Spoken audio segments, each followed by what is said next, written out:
but kind of perfect timing for us to be able to have a good chat together once the day is over. And then after, have a nice relaxing evening and kind of turn off. So very excited to be here. I'll let you know a little bit about myself. My last name is Edamura because I'm half Japanese. I'm Japanese Canadian though, so born and raised in Canada. I've been in Japan for the last 12 years, and I've worked almost all of that time in recruitment or different areas of HR, both in external agencies as well as now internally at Microsoft. So me talking about LinkedIn is pretty appropriate because I looked at LinkedIn almost all day, almost every day. And I know what is attractive and what's appropriate on people's LinkedIn profiles. So hopefully can give you some good advice there, but not only actually about doing a job search, also how it's appropriate for once you actually start your job, especially if you're working remotely. I've been in Microsoft for a little over a year, and I've been lucky enough that I've been able to work remote for that time because of COVID. But this isn't my first time working remote. I spent about a year when I was working remote doing HR project management with a client who was in Australia and Bali and India and Europe. So we were spread out all over the place. And my entire day was at home on my computer working remote. So I know what that's all about pre-COVID, as well as obviously right now as well. And because of that, I think your LinkedIn profile is really important for how you present to the business world and how you present to everyone. But I will say that I'm pretty relaxed. I don't know, you can probably tell I'm in just a regular kind of t-shirt today. And I'm pretty goofy and awkward as well. So feel free to join in and be goofy and awkward with me and ask me any kind of questions you have. There are no silly questions. So anything you want to know, please let me know once we actually open up and off mute for everyone. So really basically today we're talking about making your LinkedIn profile super attractive and really great for business and for when you're actually doing a job search. So why is LinkedIn important? Well, basically LinkedIn is your personal brand, not just for landing a new job, but also to show that you are a thought leader or an influencer. Or it can be a sales generator if you're working in sales. It can be one of your marketing channels if you're working in marketing. It can be all kinds of different things, and people use it for all of those different professional purposes, not just for recruiting. So you really want to think about your LinkedIn profile in that kind of context of how you can show your business side.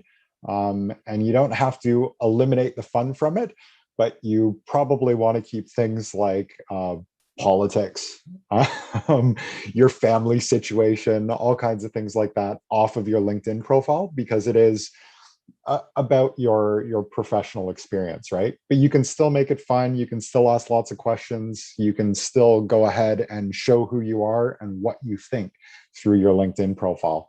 And it's really a part of your presentation, especially if you're working remotely. So it's something that's going to be really important for all of us moving forward in the future.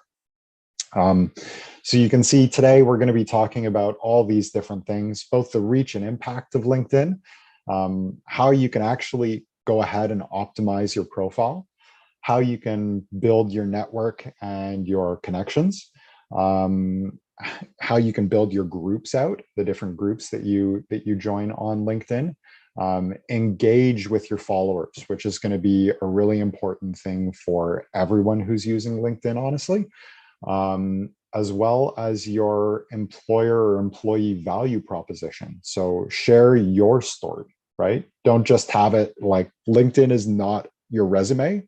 So don't treat it that way. Share why it makes you, share what makes you great on LinkedIn so that employees can see the stuff that's not just on the resume that they get. Show them why they should be hiring you. Show other companies why they should be working with you if you're working remotely and you're using that as your presentation, right? And then referrals and Q&A at the end, where I hope we'll be able to go into tons of different questions. By the way, before I dig further into my actual presentation here, I've got a 5-year-old son who is out on a play date right now with some of his friends, and he's not home yet. So he's probably going to come in and be loud at some point, and that's something that should be pretty normal to all of us from now on. So he'll probably stay pretty quiet, but if you do hear a yelling 5-year-old, that's just kind of part of everyday life and working from home now. So thanks for the thumbs up there. All right, so LinkedIn's reach and impact. These are actually kind of older statistics on LinkedIn. But why LinkedIn? Well, first of all, it's huge, as you can see. There's roughly 250 million monthly active users. And again, this is older information. This has increased significantly in the 2 or 3 years since this slide was prepared. There's at least 2 new members every second around the world in LinkedIn. Viewing profiles is the #1 activity done on LinkedIn. And there are over 45 million profile views every day. So it's not just about getting your information out, but people are doing this for business, right? There's LinkedIn Sales Navigator. There's all kinds of things like that people are using for lead generation if they're in sales and working remotely. It's a great way to learn more about the people that you're going to be meeting with if you're going to be having a business discussion with someone in your job. Go and check out their LinkedIn profiles, see what they're about, see what you have in common. I do that before every meeting I have with a candidate. I check it out and I find out if we have any similarities, if we have, the same places that we've lived in the past. So I can have some just chit chat with them at the beginning of the conversation. And it's a great way to show that off and a great way to show what you think about as well in the area. And the biggest thing to think about for LinkedIn is not where, but why, or why LinkedIn. So it's that huge scope. It's the fact that so many people are viewing it every day, and it allows you to go ahead and build out all of those connections and present yourself the way you want to present yourself for business. And like I said, hopefully make it fun. So to light up your LinkedIn profile, what we're going to need to do is 3 different things: optimize your profile, build your profile, and engage. So for optimizing, we want your LinkedIn profile to be current, relevant, and compelling. We'll go into more details on what that means to be current, relevant, and compelling. Then we want to build out your profile. So cultivate intentional professional connections to build your reach and your influence on LinkedIn. And then also to share content and participate in conversations. It's a great way to show thought leadership. I publish, or I share, I don't publish anything. I should correct myself there. I share 2 to 3 articles per week on LinkedIn that are relevant to my network. So maybe that's topics that have to do with Microsoft. Maybe that's topics that have to do with the environment, because I grew up in Canada and I spent most of my time outdoors in nature as a kid, and I love nature. And so I want to share topics on great things that people are doing in the environment, or interesting areas of science, or I used to do a lot of recruitment for healthcare. So I put out a lot of healthcare articles still, because it's relevant to the people that I'm still connected to, even though I'm now working in Microsoft and working in a different space than they are. So you want to use that to keep your connections going. So to optimize your profile, what can you do? Well, first, before we optimize your profile, let's take a look at 2 different LinkedIn profile examples.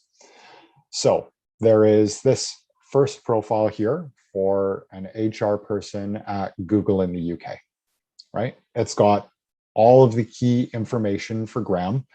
How's his job? He's an HR business partner working at the UK, what section of the company he's in, that he was an HR business analyst before. It's got his skills and it's got his education. There's all the key information there.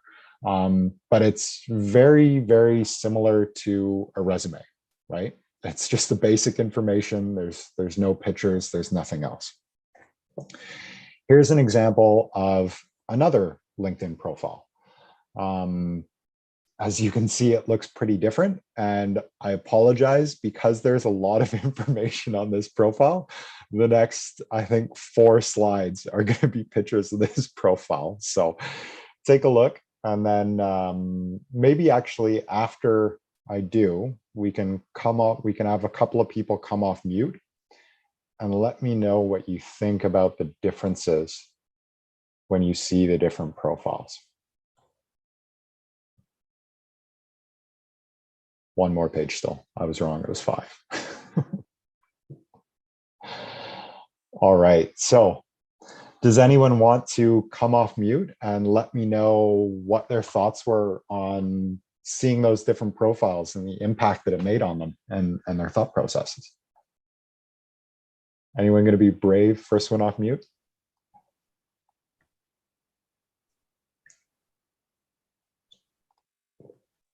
No? I'm gonna be brave enough to say something though. Okay. you guys can raise your hand, by the way. Don't speak all at once. Right? Just raise your hand and say, like, what's your opinion on the... Okay, Abigail is there. Oh, Amy, sorry. Amy. Okay. Yeah. The first one was quite short enough that you will be able to see all the skills at one glance. So it's a quick look at what you can see and what that person's experience is. While the second one was quite long and you would really take time to take a look and read it. But then you would see how comprehensive the second one was. And you'll get a real good idea on the experience of that person. Yep, very definitely. Thank you for that, Emmy. I think, Dominic, you had your hand up as well? Oh, you're still on mute. Hello. There we go. Hi. Hello. Dominic here. For the first LinkedIn profile, I have to agree with Emmy that it's brief and concise. And I have noticed that this person have only a few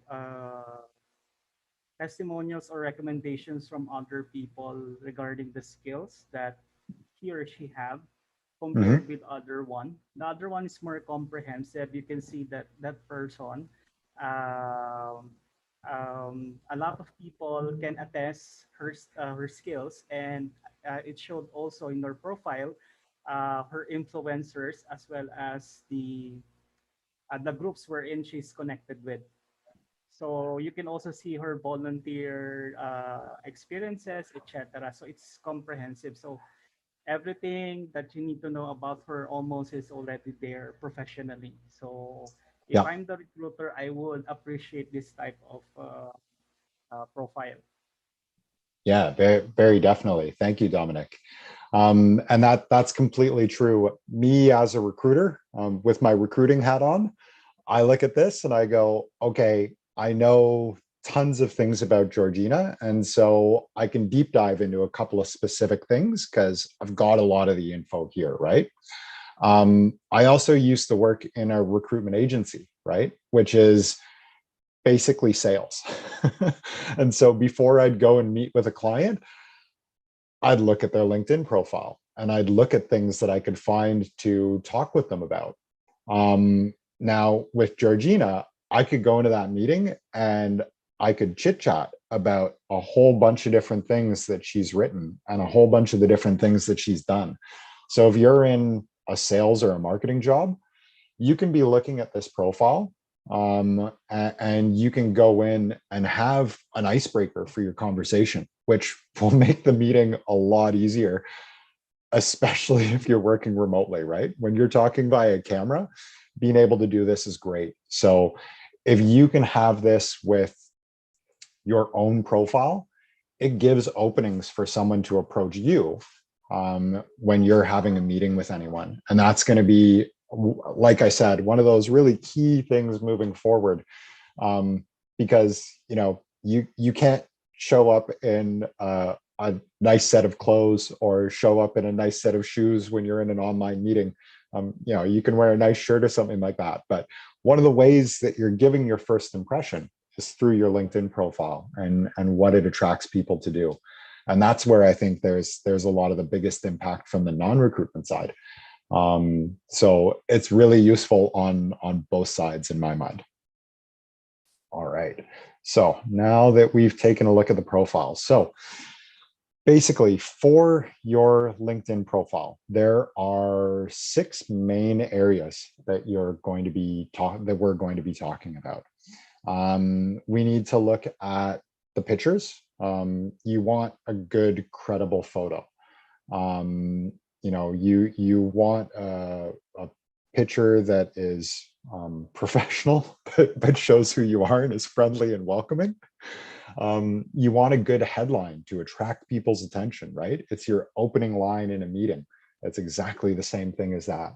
You want to have your contact information, especially if you're representing a company and selling stuff. People may see it and want to know how to get in touch with you, right? So tell them. You want to have a summary to tell people what's really key about you and how you can contribute to them.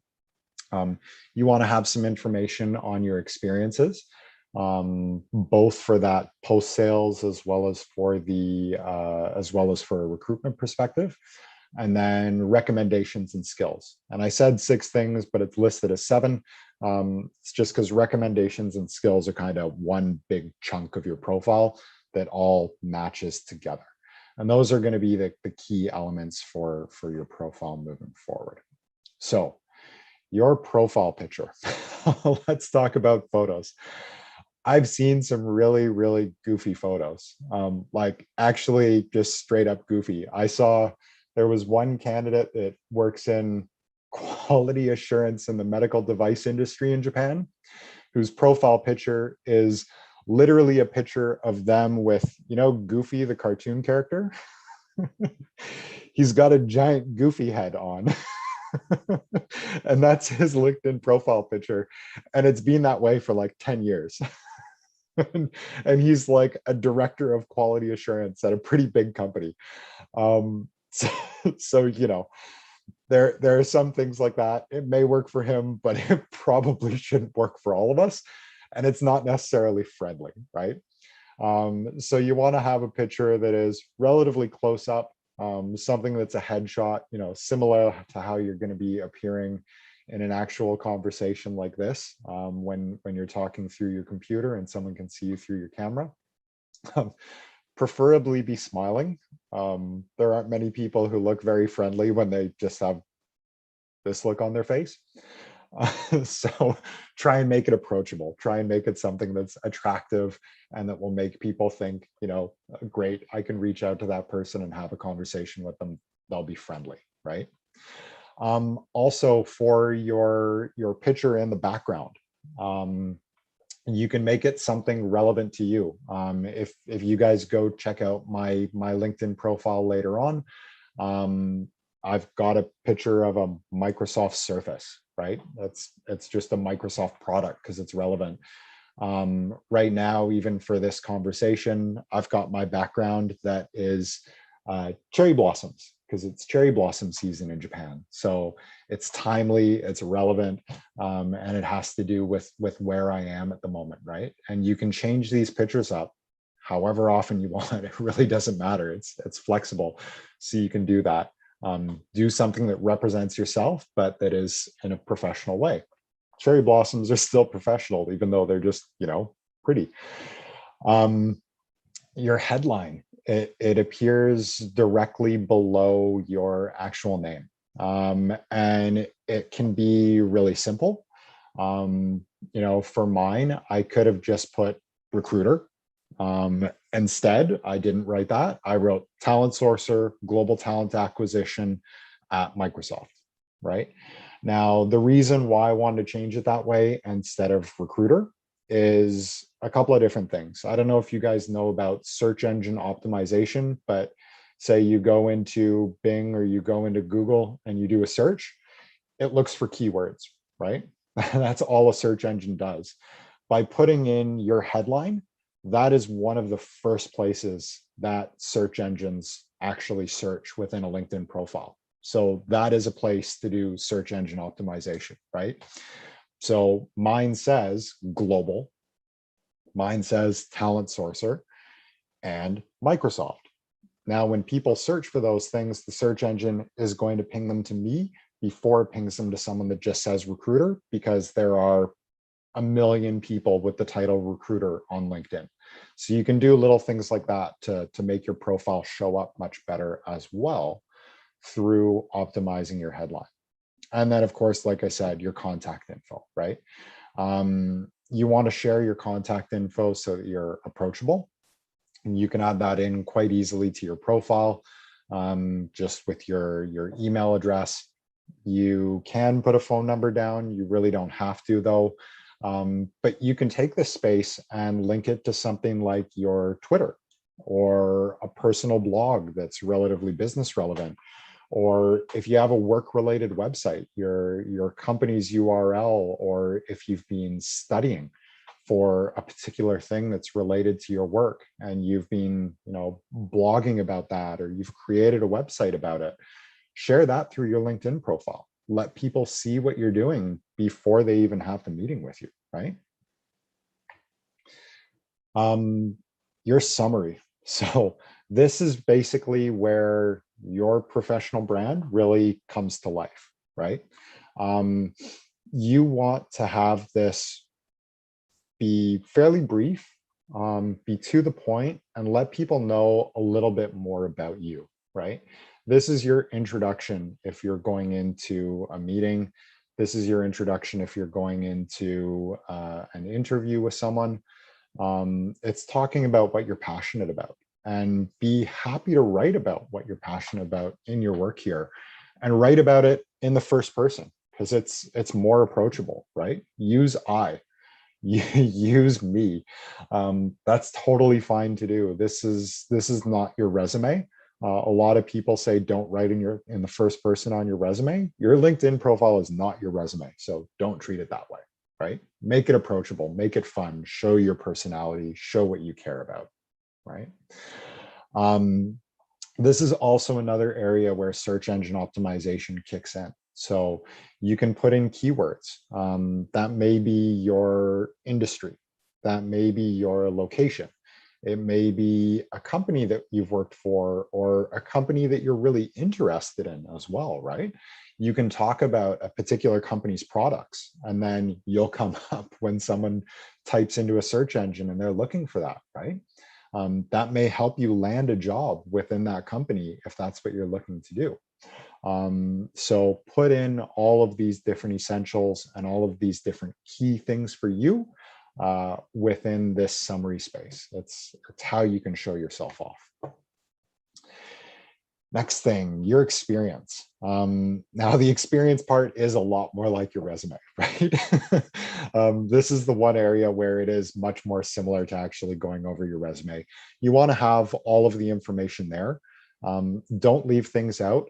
Don't worry if there are gaps either, right? If you're not working right now, if you're studying, if you've taken a break from work, that's fine to include it in this section. Put down the true dates that you were working and leave it all there. Honestly, if a company doesn't want to talk with you because you've been on a break from work for personal or family reasons, or whatever it happens to be, you probably don't want to work for that company. They're not going to be the right company that's going to find value in you and what you can bring to the table, right? So be truthful in your profile and share all the information, right?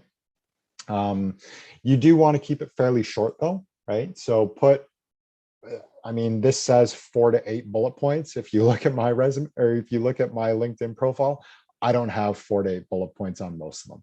I usually have a summary sentence. I think on a couple of them, I've got a couple more bullet points, but you don't need to go super in depth in this. Because again, if you're going to be applying to a job, you're going to send them your full resume as well. You do want to show how you've been able to move through your career and the kind of progression that you've had, right? So for myself, there are, different titles that I've had as I've gone through different companies that I've been working in. The fact that I've done independent management consulting, which was basically leadership and development programs. So it highlights that, and the fact that I go and do different things within my career, even though I've stayed within the recruiting space. And that shows part of my adaptability. That shows my learning agility, right? So show all those different things on your profile so that you can show how you've built upon the skills that you've had in the past and highlight that to anyone who may be interested in your profile. Also, feel free to include rich media, photos, videos, publications, anything that happens to be relevant to the work you did. Please feel free to put it on here, because again, it's not your resume. It's a way to showcase all the extra data that you might have out there, right? Recommendations and skills and endorsements. So this is one part that honestly I'm pretty bad at. I don't think I've ever recommended anyone on LinkedIn, and I don't think I've ever asked for a recommendation from anyone on LinkedIn, but it does help. It does show that people trust in you and people believe in you when you can have, say, a former employee put it on there, right? It's or former employer or coworker on there. It's like a recommendation for if you've gone and applied for a job and that company has asked for a reference for you.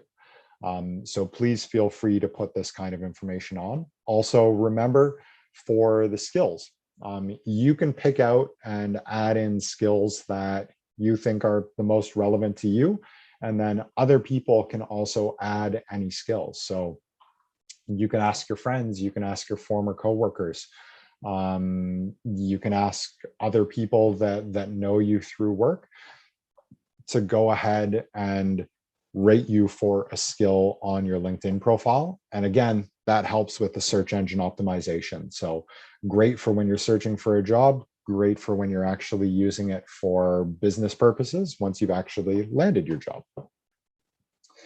So to summarize, we want a good headline with searchable keywords stating who you are and what you do that will stand out and be a little bit different, right? We want your contact info, so a custom URL, Twitter handle, blog, whatever it happens to be, summary, put tons of keywords in there. Optimize it for search engines, right? I keep talking about this, but especially working remote, it's a great way to find people, whether it's for business or whether it's for finding a job. So load it up with keywords that are relevant to you. Your experience, put a couple of bullet points for every single one. Recommendations, ask or give recommendations to other people that you previously worked with. And then the add-ons of skills, videos, projects, anything else like that that you want to include that you think is going to be relevant. Now, for actually building out your profile. So, connections. How to say this? There are people that you will see on LinkedIn that are listed as LION, all in capitals. That means LinkedIn Open Networker. That means they will connect with anyone that sends them a connection request. It's fine to do that. It is completely unnecessary to do that as well. Connect with people who are relevant to you, right? Connect with people who are relevant to your industry, whether that's going to lead to sales leads in the future or marketing opportunities in the future, or whether that's going to lead to you getting a job within that. You want to be looking at people who you can add value to, and they can also add value to you by being in part of your network, right? Also remember, the people that you connect with, you can see their connections. So anyone who's relevant in your industry, like if you're using LinkedIn to search for a job right now, don't just connect with HR people in the industry that you're working in. Connect with people who are working in the industry that you want to be working in, right? One, that shows that you know some people in the industry. And so the HR people are more likely to reach out to you because you can see the connections, and they're more likely to be able to see you through the connections that you have.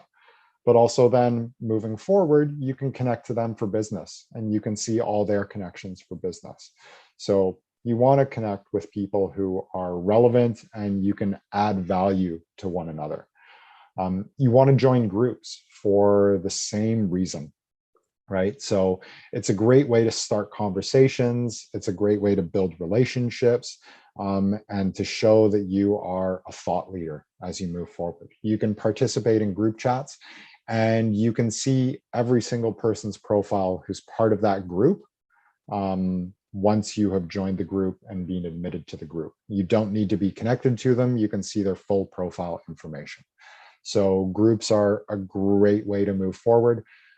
You are limited to 50 groups that you can be connected to. That is tons of groups. So you don't have to worry about hitting that limit of 50 different connections. And if you do, figure out which groups you don't really need to be part of and which ones aren't really adding any value to you, and withdraw from those groups so that you can add to others. But very few people actually hit 50 groups. And then follow influencers and companies, right? If there's someone that you think has great ideas, if there's a company that you think is an amazing company and you'd love to work for, or you're very impressed by, follow them. Their news things will show up in your news feed on LinkedIn. You'll get more connection suggestions from people working in that company, and you'll be more up to date on news about them, so that if you do get the chance for a job interview with them, you'll know what's going on a little bit more with them right from the beginning. You'll be able to have more connections with the company right from the beginning with people inside.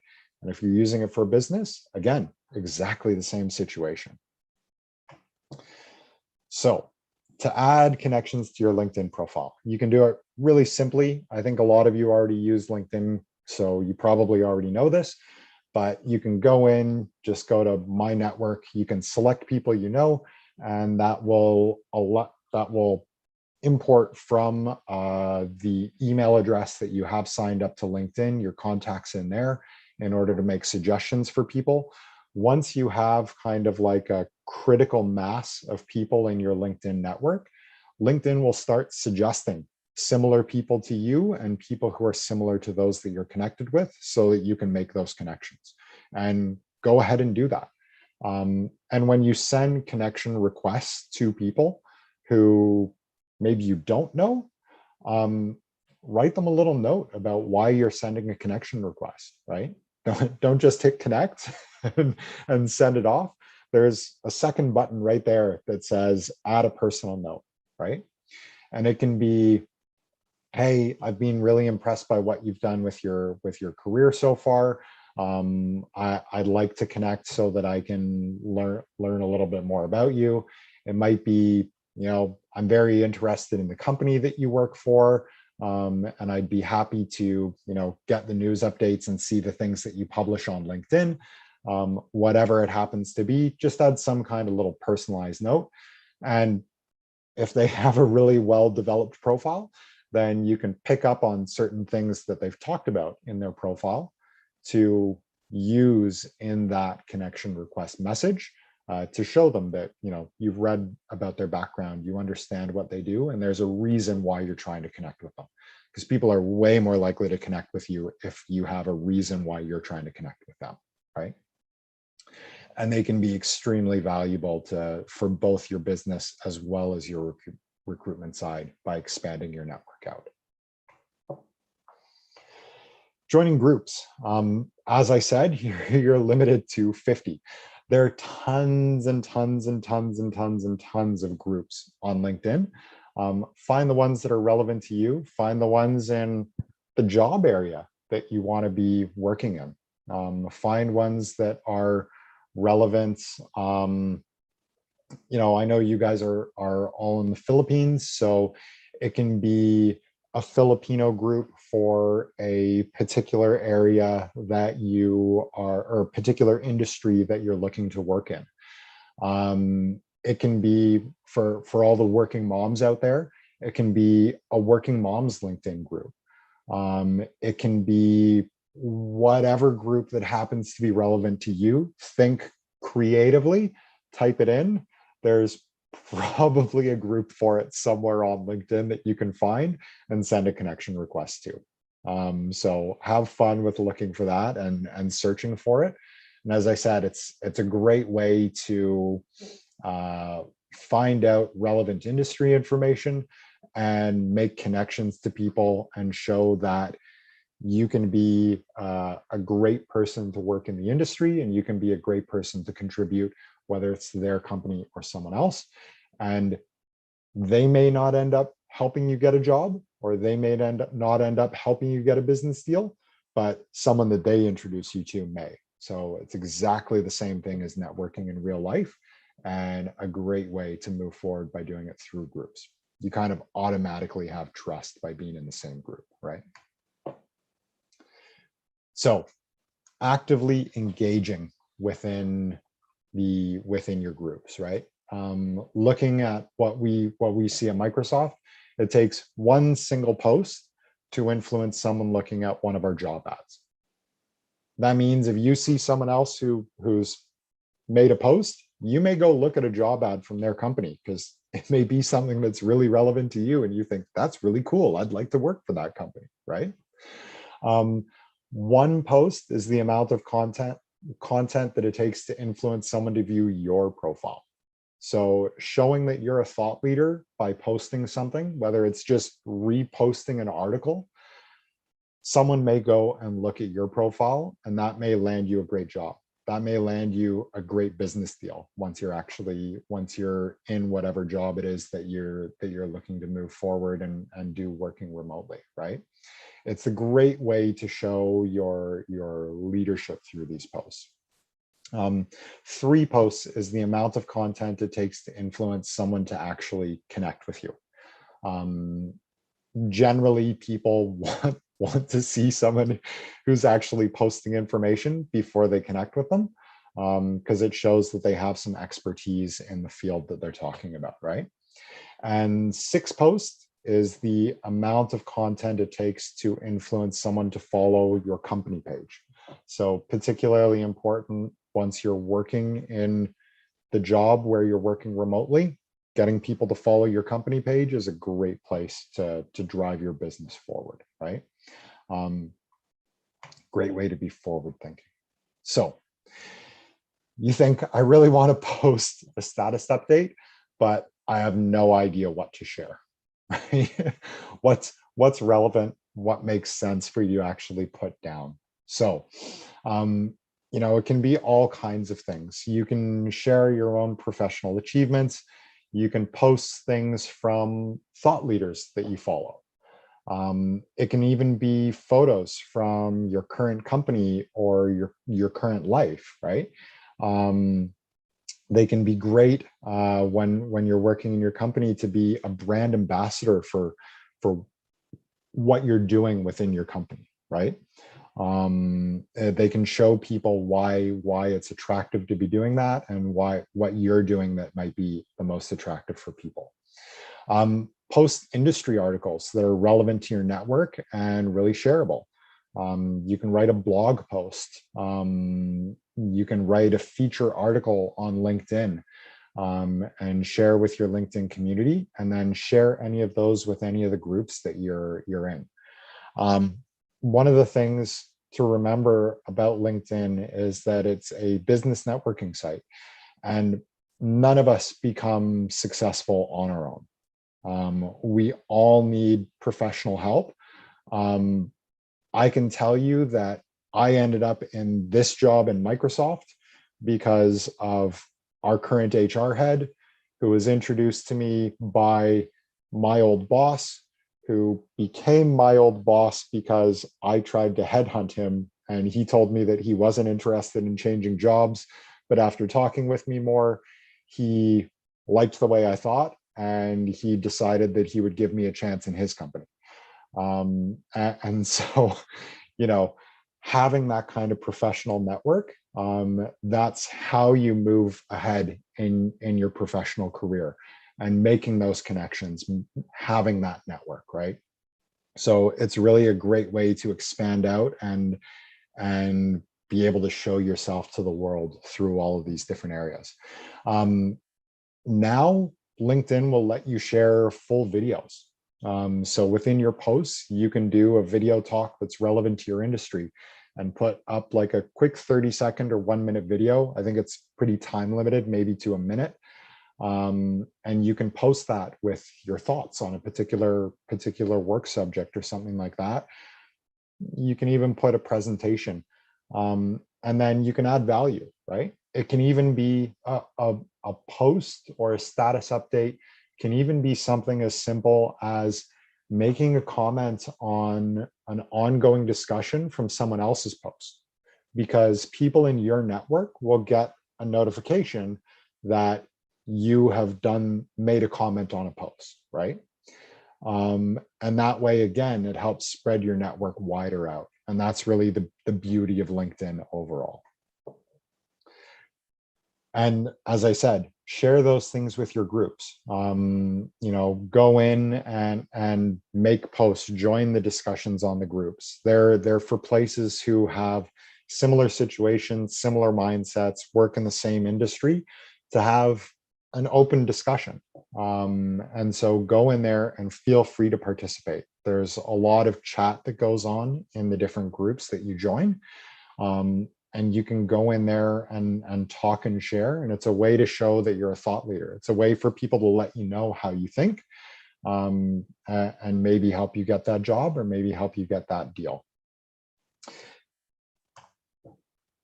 So to light up LinkedIn, we have optimizing. This is like a checklist that you can look at for after the discussion today, because you guys are going to get to a copy of the PowerPoint presentation that I've done, and you can go through this and check off boxes. You don't have to have all of them filled in. As I said, I know that I haven't done any recommendations, so don't worry about having all of them, but try and check off a decent number of them. LinkedIn also gives you kind of an automatic warning about all of these different things, and they'll rate your profile for you.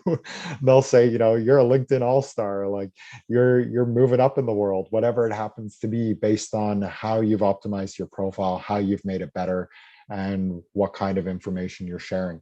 Use that as a guideline. It's there based on all of the information that we've collected and what becomes attractive through LinkedIn profiles, what drives view hits, what drives people thinking of you as a thought leader. And so utilize those guidelines through LinkedIn, utilize this page to optimize your actual LinkedIn profile. So referrals, as I said, you can do any of this stuff that you like, or you can leave it out, but great way to go out and ask. You can also join online events through LinkedIn. You'll see tons of different online seminars and events that are going on that are relevant to your area. I joined a international sourcing conference that had 300 talent sourcers from all over the world, where we were talking about, you know, different ways to actually reach out to candidates. What are the best ways? I don't know how many of you have to do many searches or things like that, but if you remember going to the library and having to do Boolean search strings in a library to find books that you needed to write a paper or something like that, That's a big thing for talent sourcers. There was like hours of seminars on how to do the best Boolean search strings. So they're great places to meet other like-minded people, meet great connections throughout the industry, both where you are as well as overseas, and pick up more expertise. And a lot of them are free or relatively cheap as well, to actually join and participate if you do want to do that. So you can always look for events. And we also say at Microsoft, this is one thing that makes us kind of interesting as a company. One of our kind of internal mottos is that everyone is a recruiter. And what that really means is we often find the best talent for our company through employee referrals. So if you want to join a particular company, if that's your target, to do that and work with them because you've heard they have a great remote work program and you're going to be able to do something really interesting with them, connect with people who are in that company, and it's more likely to help you get that job within that company, especially if you're showing thought leadership and publishing articles on LinkedIn. They'll see that and they may actually recommend you, because we often don't need a lot of direct connection with people. It's through that basic network in order to get those jobs and find great candidates. So great tool to use that way.